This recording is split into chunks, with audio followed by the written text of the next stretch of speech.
ये 5 महान व्रत बताए।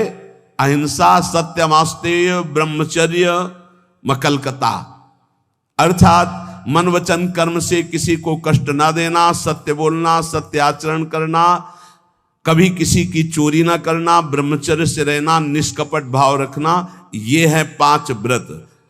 मानसिक। शारीरिक व्रत में जो भी व्रत रहे 24 घंटे में एक बार केवल लें, रात्रि में बिल्कुल नहीं। अगर और कोई व्रत नहीं रहते तो एक बार अन्न लेने वाला भी 24 घंटे में वो व्रताधारी ही कहा जाता है। 8 पुष्पों के द्वारा अपने आराध्य देव की आराधना करें। गृहस्थ में उतना ही अपना अधिकार माने। बोले यावत् भ्रियते जठरम तावत् स्वस्त्वम ही देहिनाम अधिकम यो भी मन्येत सस्तेनो दंडमर्हति। जो गृहस्थ में होकर ये अभिमान करता है कि मेरी इतनी संपत्ति, मेरा इतना बैंक बैलेंस, मेरा मेरा मेरा इतना, वो दुर्गति को प्राप्त होता है। सब कुछ प्रभु का दिया हुआ है, बिल्कुल सरल भाव से समझ लो।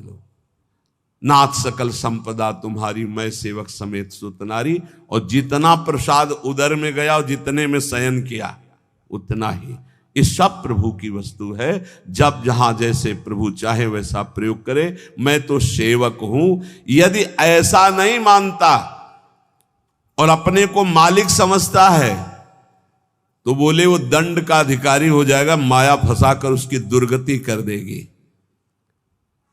क्रमिविद भस्म निष्ठांतम क्वेदम तुच्छम कलेवरम क्वा तदीरतिर्भार्याम क्वायमात्मा नभश्छदिः सिद्धैर्यज्ञावशिष्टायै कल्पयेद् वृत्तिमात्मनः शेषेस्त्वं त्यजन प्राज्ञः पदवीं महताम्यात्। जो ये समझता है कि शरीर अंत में इसकी 3 ही गति होती है, या जला दिया गया तो राख बन गया, गाड़ दिया गया तो कीड़ा दिखा करके, और अगर जल में फेंक दिया गया तो जल जंतु खाकर, इसकी यही गति होती है। या जमीन में दबा दिया गया, आग में जला दिया गया, बाहर फेंक दिया गया। इस शरीर को तुच्छ समझे।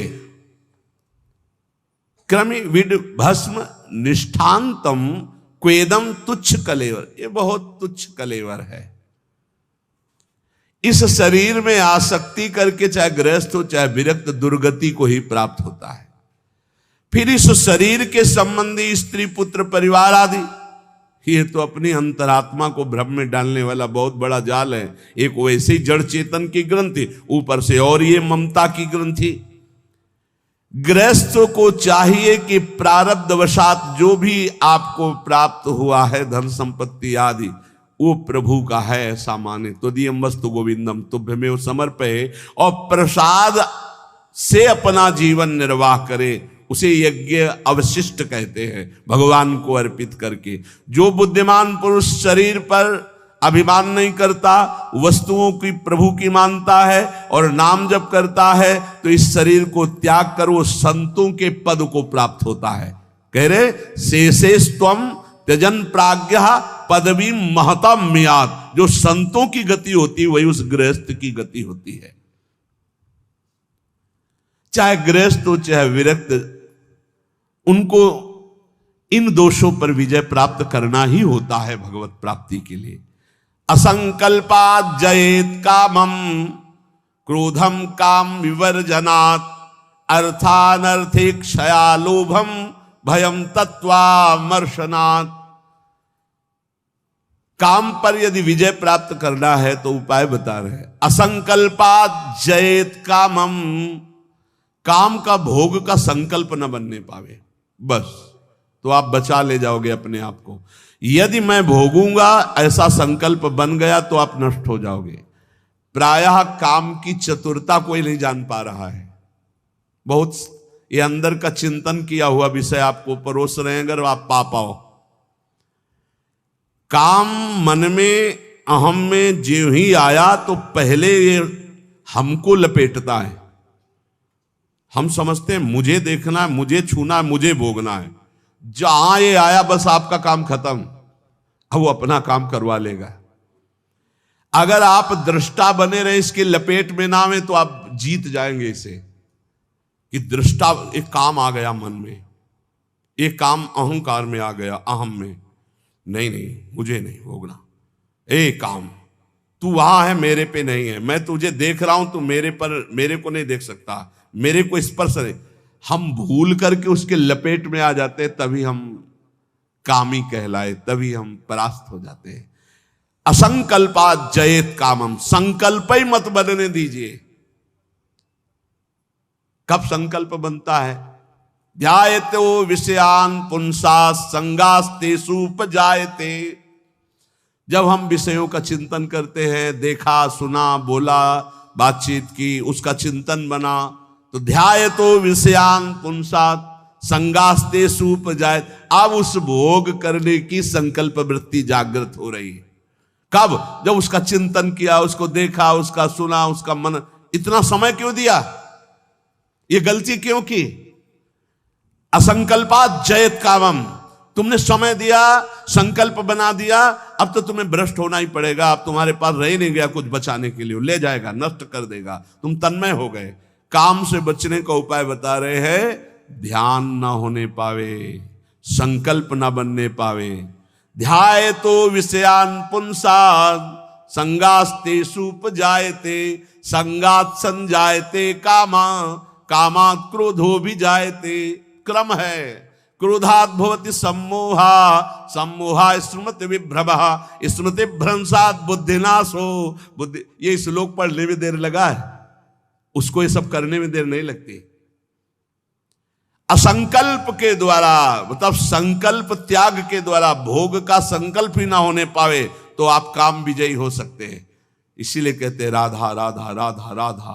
जब आपके अंदर वो चक्रव्यूह रचना रच रहा हो काम के चिंतन की, उसी समय तोड़ो, राधा राधा राधा राधा। वो कहेगा चुप रहो, नाम मत जप करो, मेरी बात सुनो। आप सुनना नहीं, मैं देख रहा हूं कि तू काम है, मेरे में नहीं है, तू मन में है, अंतःकरण पे है, अब मैं तेरे को देख लूंगा, खत्म हो जाएगा। बहुत डरपोक है सब। यदि नाम चल रहा है और आप अपने को दृष्टा माने, आप में कभी काम था ही नहीं, आप में कभी काम है ही नहीं, आपको कभी काम परास्त नहीं कर सकता, क्योंकि आप भगवान के अंश हैं। ये मायावी आप पर प्रहार नहीं, आप अपने स्थान से चूक गए और आपने जो ही ये स्वीकार किया शरीर भाव से कि मैं पुरुष, मैं भोक्ता, अब मारेंगे आपको। यही गलती हमें फंसा रही है। क्रोधो काम विवर्जनात्। क्रोध कब आता है? जब हमारी इच्छा के विरुद्ध कोई कार्य करता है, तब क्रोध आता है। हम चाहते हैं कि आप शांत बैठिए, आप अशांत होकर के बोलने लगेंगे, हमें गुस्सा आ जाएगा। हम चाहते हैं धर्म से चलिए, आप अधर्म से चलेंगे, क्रोध आ जाएगा। हम जो चाहते हैं उसके विपरीत जब होता है तब क्रोध होता है। तो ये जो हम चाहते हैं, भले हम धर्म चाहते हैं, शांति चाहते हैं, मंगल चाहते हैं, तो ऐसी चाहत संभाल के कि बाहर अशांति, अंदर अशांति प्रवेश न कर पावे। अगर बाहर कोई अशांत हो रहा है तो जोई जोई प्यारो करे, सोई मोई भावे। शांत, आप तो शांत रहिए, अशांति आपके अंदर न जाने पाए, क्योंकि आप शांति प्रिय हैं। हम क्या करते हैं, बाहर शांति स्थापन के लिए अंदर शांति खो देते हैं। बाहर हमारी इच्छा के विपरीत हुआ कि अंदर हम अशांत हो जाते, गड़बड़ी। बाहर अशांति होने दो, अंदर शांति बनी रहनी चाहिए। हमारे इच्छा के विरुद्ध जब कोई कार्य करता है तो क्रोध आता है। कामना के विरुद्ध जब कोई कार्य होता है तब क्रोध आता है। क्रोध सबसे पहला काम करता है, वो मूढ़ता पैदा कर देता है। क्या कहना चाहिए, क्या करना चाहिए, सब खत्म हो जाता है। और मूढ़ता काम करती स्मृति का नाश करने का। मूढ़ता ही फौरन स्मृति का नाश किया। आप कौन है, आपका क्या कर्तव्य, आप क्या कर रहे हैं, भूल गए। और स्मृति नष्ट होते ही बुद्धि भ्रष्ट हो जाती है। और ये सब कहने में देर लगा या सेकंड में हो जाता है। इसीलिए क्रोध को जीतने के लिए इच्छा का त्याग करो। संतुष्टायन के नवा, कैसी भी परिस्थिति हो क्रोध नहीं आना चाहिए। फिर कह रहे हैं लोभम अर्थानर्थे क्षया, ये रुपया ये अनर्थ ही करता है, अनर्थ ही करता है। यदि भगवान का भजन नहीं हो रहा तो ये रुपया अनर्थ पैदा कर देता है। यदि शब्द इसलिए लगाया कि अगर भगवान का भजन हो रहा है तो सुधन धन्य कहा गया, प्रथम गति जात की। संत सेवा में, भगवत आराधना में, प्रभु के उत्सवों में, हाँ अन्य जीवों की सेवा में वो धन जाता है। बोले अब देखो ये सत्संग बना हुआ है, सत्संग हॉल, कितने लोग सुखपूर्वक भगवत चर्चा, अब इसमें किसी न किसी का तो अर्थ लगा है, तो धन्य है। जब तक सत्संग होता रहेगा, नाम कीर्तन होता रहेगा, ये बना है, उसका सुकृत हो रहा है। देने वाला तो गया, लेकिन उसका अर्थ और उसका ब्याज और उसकी महिमा उसको परम सुख प्रदान करती रहेगी, क्योंकि ये ऐसे, ये भी धन है। और भी जगह ऐसे लगे हुए हैं। बोले ये धन अगर भगवत चिंतन नहीं, भगवत आश्रय नहीं, तो अनर्था, ये अनर्थ पैदा कर देता है। एक मार्ग में जा रहे थे तो स्वर्ण और जवाहरात आदि की असरफियों से भरी हुई एक थैली पड़ी थी, किसी की गिर गई होगी। तो संत जा रहे थे, उनके शिष्य उठा ले, बोले चुप, छूना मत, मृत्यु है, मार देगी, डाइन है, खा जाएगी ये संपत्ति। गुरु जी आप उल्टा सीधा बोलने लगते हो, कितनी बढ़िया ये रतन जवाहरात हीरा की थैली, आप कह रहे हो डाइन है, खा जाएगी, छूना मत, मार देगी। अरे बड़े मजे हो जाएंगे, खूब साधु सेवा करेंगे, कीर्तन करेंगे, भंडारा, तुम्हें विश्वास नहीं हो रहा ये खा जाती है। अच्छा रुको, चलो वहां झुरमुट में बैठते हैं और देखो ये डाइन कैसे खाती, किस किस को खाती। वो बैठे ही थे कि 4 राज सैनिक घोड़ों पर उस समय चलते थे, घोड़े से चारों रुक गए। बोले यार किसी की गिर गई। बोले आसपास तो कोई दिखता नहीं, जब गिरी हुई चीज है तो हमारे ही अधिकार में आ गई, हम चारों लोग बांट लेते हैं। बोले हाँ बांट लेते हैं, चलो एक पेड़ के नीचे बैठते हैं। बैठे, अब भूख बहुत लगी है, अब इतनी संपत्ति मिली तो बढ़िया ठंडा जल लाओ और भोजन लाओ, चारों लोग पाया जाए, फिर इसे 4 हिस्सों में बांट के, फिर हमारी तो ड्यूटी चल रही। 2 गए लेने बाजार से भोजन सामग्री, उसी अर्थ से उनका ये बहुत कीमती कीमती रत्न है। बोले इरादा क्या है? बोले हम दोनों यहीं पा लेते हैं, और कह देंगे कि हम तो पाले थे और जहर मिला देते हैं, उनको ले जाते हैं, वो विश्वास है पालेंगे, वो दोनों मर जाएंगे, तो 2 हिस्से में बांट लेंगे, 4 हिस्सा क्यों लगेगा? बोले बढ़िया बात है। दोनों ने पाया, उनके वाले में अलग से जहर मिलाकर उनको, और इधर इन दोनों ने आए, वो 2 गए हैं, लौट के आए, धीरे से सीधे यहीं शूट कर देते हैं। जब राज दरबार में पूछा जाएगा तो कह देंगे कि दुश्मनों ने शूट कर दिया, और 2 हिस्से में बांट लेते हैं। बोले बहुत बढ़िया, ऐसा ही करते हैं। बोले देखते ही दूर से ही गोली मार देना, नजदीक ना आने पाए, क्योंकि जब ये साबित करना है कि दुश्मनों ने मारा है तो दूर से ही मार देना। ठीक, इधर दोनों ने प्लान बनाया उनको गोली से शूट करने का, उधर प्लान बनाया उनको जहर से मारने का। अब वो जो ही नजदीक, दोनों ने शूट कर, इसके बाद नजदीक गए, उनका यार खान पान की सामग्री तो है ही, अच्छे से खाया पिया जाए, 2 हिस्से किए जाए। दोनों ने बैठकर पेड़ के नीचे खाया, और जे ही जल पिया तो तीक्ष्ण जहर मिला था, दोनों मर गए, चारों मर गए। गुरुजी निकले, बोले देखा डाइन खा गई, जेव कते हो संपत्ति पड़ी खा गई, 4 को मार डाल, भाग यहां से, इसको मत छूना, कितनों को मार देगी। अर्थ अनर्थे क्षया, भगवान से विमुख होकर जो अर्थ कमाया जाता है वो अनर्थ पैदा कर देता है। इसलिए लोभ पर विजय प्राप्त करो, लोभ करो प्रभु के नाम का, प्रभु के चिंतन का। और भयम तत्वावमर्शनात्, भय मत करो, डरो मत, सब में वही प्रभु विराजमान है। तत्व सब जगह वही तत्व श्री कृष्ण, सच्ची मानिए सब में वही है, डरने की कोई जरूरत नहीं। शरीर एक बार छूटेगा, इसका नाम मृत्यु लोक है। सबको मरना पड़ेगा एक बार। तैयारी कर लो मरने की। मरना शब्द बहुत ही कड़वा लगता है नहीं? एकांत में सोचो कि मुझे मरना है तो कैसा लगेगा। एक बार तो हाई बीपी तो हो ही जाएगा, नहीं हो जाए या लो हो जाएगा, दो में एक हो जाता है। बहुत सीरियस हो गए तो फिर मरना है। सबको लगता है ना डर। ईमानदारी से देखो, डर लगता है, डर लगता है। क्यों? क्योंकि शरीर प्यार हो गया है। हमारे प्यार का विषय शरीर हो गया है। हमारे प्यार का विषय शरीर संबंध भोग हो गए। सच्ची मानिए डर का विषय यही है।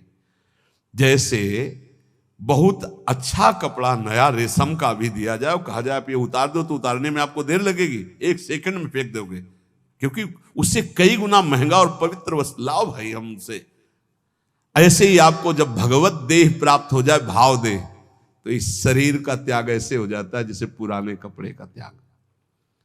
अब इसी शरीर से आपको प्यार भगवत भाव तो आया नहीं, तो आपको भय लगेगा। भय मत करो, ये शरीर छूटेगा।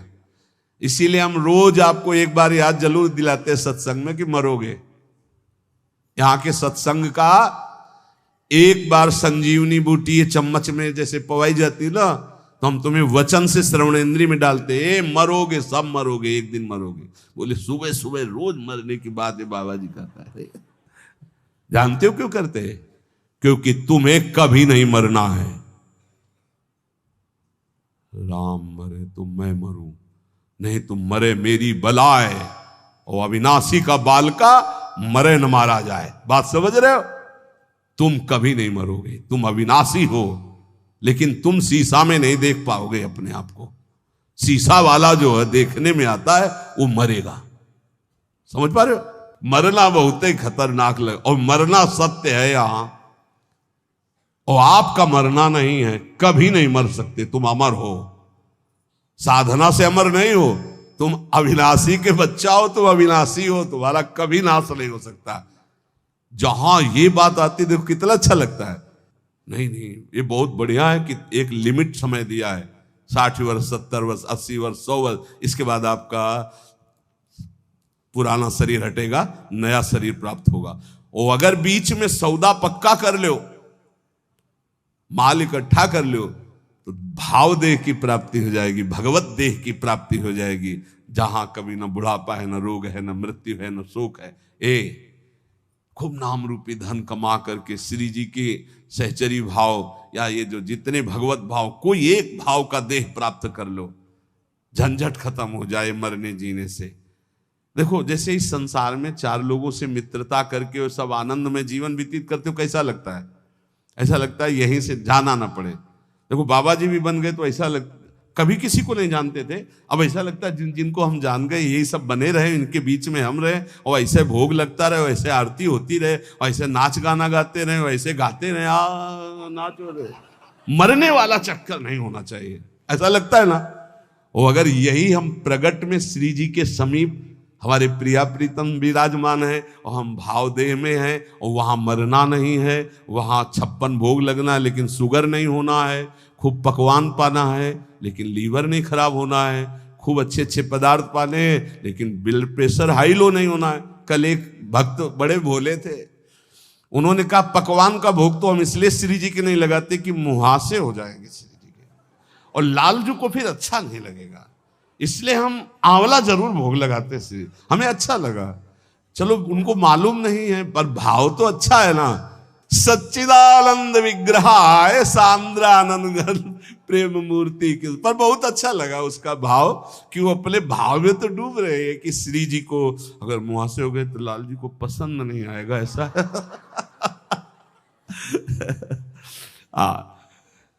ये सब पार्थिव शरीर में होते, चिदानंद में नहीं होते। आज तक निकुंज में कहीं शौचालय का वर्णन नहीं आया, ले आया।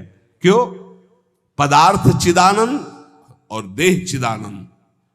पाना ऐसे ही जैसे आप प्रगट में पा रहे हो, ऐसे ही पाना है।